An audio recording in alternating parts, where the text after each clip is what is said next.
Saya itu sering sholawat di mall. Saya sering sholawat di mall dengan satu doa. Barang-barang di mall yang saya tunjuk nggak ada yang saya bayar. Pokoknya tunjuk ambil pergi. Pokoknya tunjuk ambil pergi. Ayo ikutin. Ayo ikutin. Tunjuk ambil pergi. Ayo. Tunjuk ambil pergi. Tapi sambil sholawat.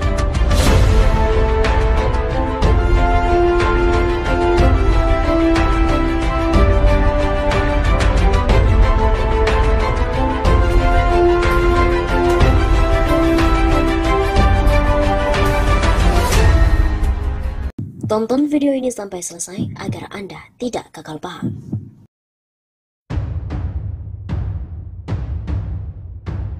Sobat yang Mas Mustafa, kembali lagi bersama dengan kami untuk mengulas fakta-fakta perpolitikan dan juga informasi terkini di tanah air. Viral ceramah Yusuf Mansur, ambil barang di mall, pergi gak usah bayar, asalkan sambil sholawat. Potongan ceramah Ustadz Yusuf Mansur mendadak jadi perbincangan netizen di akun @rumpigosip pada Rabu 27 April. Dalam video, sang ustadz mengaku sering sholawat di mall dengan menyertakan sebuah doa untuk mengambil barang-barang yang ada di sana tanpa harus membayar. Saya itu sering sholawat di mall dengan satu doa, barang-barang di mall yang saya tunjuk.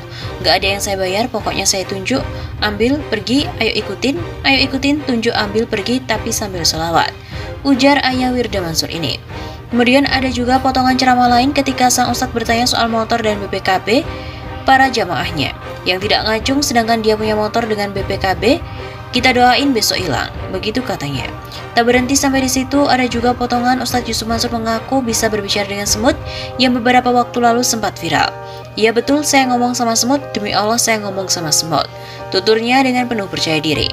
Berikutnya ada juga momen ketika UYM bertanya tentang tabungan jamaah, bahwa duit siniin, kamera siniin. Ya Allah, saya sebentar lagi mau nanya siapa yang punya tabungan.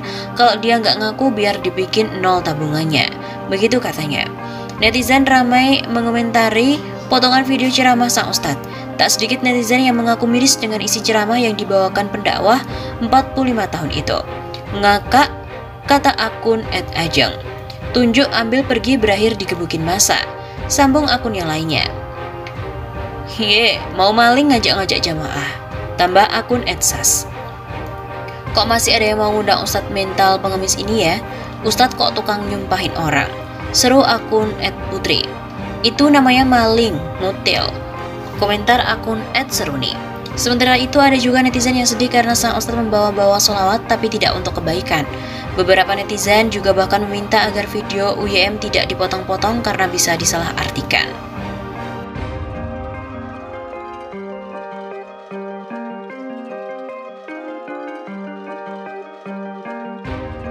Berita kali ini datang dari Ustadz Yusuf Mansur yang kebohongannya terbongkar di Pengadilan Negeri Jakarta Selatan. Kebohongan Ustadz Yusuf Mansur mengaku tidak mengenal Ardiansyah, Direktur PT Adi Partner Perkasa yang mengelola investasi batubara terbongkar di Pengadilan Negeri Jakarta Selatan. Ustadz Yusuf Mansur tegas membantah terlibat dalam bisnis batubara dari dana jamaah Masjid Darussalam Cibubur pada tahun 2009 senilai lebih dari 50 miliar rupiah itu. Fakta hukum di Pengadilan Negeri Jakarta Selatan menyebutkan Ustadz Yusuf Mansur dan juga Ardiansyah saling mengenal. Keduanya berada dalam perusahaan yang sama, yakni PT Adi Partner Perkasa yang beralamatkan di Jalan Jenderal Sudirman, Kavling 28, Gedung Mayapada Tower, lantai 11, Jakarta Selatan. Perusahaan tersebut diklaim bergerak di bidang bisnis batubara. Berdasarkan data di Pengadilan Negeri Jakarta Selatan, Ustadz Yusuf Mansur pernah digugat oleh Bank CIMB Niaga atas dugaan wan prestasi oleh PT Adi Partner Perkasa pada Juni 2011. Dalam salinan putusan Majelis Hakim perkara nomor 313-PDT-G-2011-PN Jakarta Selatan disebutkan bahwa Ustadz Yusuf Mansur menjabat sebagai komisaris utama PT Adi Partner Perkasa, sedangkan Ardiansyah menjabat sebagai direktur utama. Kasus gugatan wan prestasi itu bermula dari pengajuan kredit oleh PT Adi Partner Perkasa kepada Bank CIMB Niaga untuk investasi batubara di Kalimantan Selatan. Dalam sejumlah kesempatan, Yusuf Mansur membantah menawarkan bisnis batubara kepada jemaah Masjid Darussalam Cibubur pada tahun 2009. Ustadz Yusuf Mansur juga mengisyaratkan tidak mengenal jauh tentang sosok Ardiansyah yang kini diburu investor batubara. Gagah nih di TV saya ngomong. 1. Pernah lihat saya nggak? Ketemu saya nggak dalam urusan saya nawar-nawarin investasi batu bara. Kalau ketemu di ceramah beda dong bos. Ketemu kok dengan si Ustadz, itu si Ustadz ada orang batu bara. Beda dong, mana tahu juga saya kalau dia, Adiansyah, penipu. Benar-benar saya sewa restoran lalu saya bilang, ini ada bisnis batu bara bagus, lu ikut. Ujar Yusuf Mansur dikutip dari redaksi di kanal YouTube TV One pada Minggu 13 Februari. Yusuf Mansur juga menanyakan orang-orang yang kini menuntutnya terkait investasi batubara itu melakukan transfer kemana. Ia mempersilahkan siapapun yang mengaku sebagai investor batubara dan mempunyai bukti keterlibatannya untuk melapor kepada polisi. Berita kali ini datang lagi dari Ustadz Kondang, Ustadz Yusuf Mansur, yang digugat 98 triliun rupiah terkait dengan wan prestasi, tanah dan rumah, terancam disita. Yusuf Mansur kembali menghadapi gugatan baru, kali ini pun bernilai 98,7 triliun rupiah dengan tuduhan melakukan ingkar janji alias wan prestasi. Gugatan yang dilayangkan ke Pengadilan Negeri Jakarta Selatan pada Selasa 11 Januari ini didaftarkan atas nama Zaini Mustafa. Mengutip laman Sistem Informasi Penelusuran Perkara atau SIPP Pengadilan Negeri Jakarta Selatan, gugatan itu terdaftar dengan nomor perkara 28-PDT-G-2022-PN Jakarta Selatan. Mengabulkan gugatan penggugat untuk seluruhnya, menyatakan tergugat 1, 2, 3, dan 4 ingkar janji atau wan prestasi. Demikian pernyataan dari petitum dikutip pada hari Kamis 13 Januari.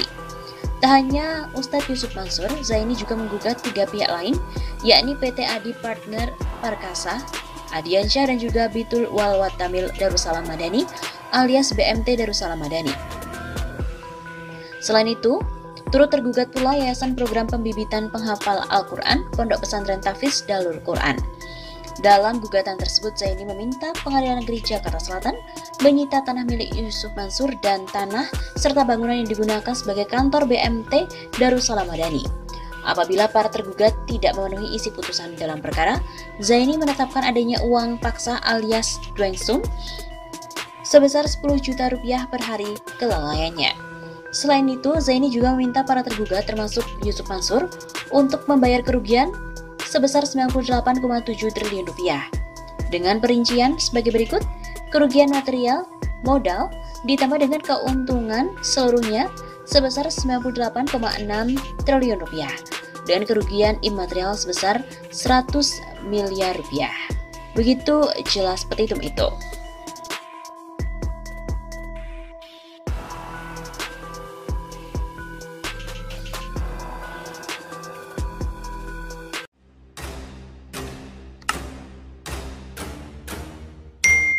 Halo Sobat 651 Safa, kembali lagi bersama dengan kami untuk mengulas fakta-fakta perpolitikan dan juga informasi terkini di tanah air. Berita kali ini datang dari Ustadz Yusuf Mansur yang digugat oleh 12 orang terkait dengan investasi pembangunan hotel. Ustadz Yusuf Mansur resmi digugat 12 orang terkait investasi pembangunan hotel di Pengadilan Negeri Tangerang pada Kamis 9 Desember kemarin. Pengacara penggugat sekaligus korban, Ica Wantoni, mengatakan kliennya telah memberikan sejumlah uang pada Ustadz Yusuf Mansur untuk membangun hotel dan juga apartemen. Tapi sampai sekarang hal itu tidak terrealisasikan. Sudah memberikan uang patungan usaha hotel dengan apartemen tersebut. Namun sampai saat ini tidak ada kejelasan, kata Iwantoni usai mendaftarkan gugatan di Pengadilan Negeri Tangerang. Para korban sebenarnya sudah meminta kejelasan dari pihak Ustadz Yusuf Mansur, namun belum ada respon bahkan hingga melayangkan somasi. Sehingga akhirnya kami melakukan upaya hukum untuk jalur perdata. Saat mendaftarkan gugatan, pihak korban juga melampirkan bukti berupa sertifikat dan juga uang yang telah ditransfer. Ini sebenarnya sudah pula diberikan kepada pihak Ustadz Yusuf Mansur lewat somasi. Kalau tuntutannya, kami meminta material maupun imaterial yang saudara Yusuf Mansur janjikan kepada klien kami. Saat ditanya berapa kerugian secara material, pengacara korban tidak merinci secara pasti, namun ia mengatakan jumlah dari orang yang patungan ini cukup banyak. Jumlah korban itu ada sekitar 12 sampai dengan 13 orang dari berbagai daerah, kalau nilainya tidak terlalu banyak. Selain Ustadz Yusuf Mansur, ada juga orang lainnya yang ikut dilaporkan. Mereka adalah PP dan juga YPS yang berstatus sebagai komisaris.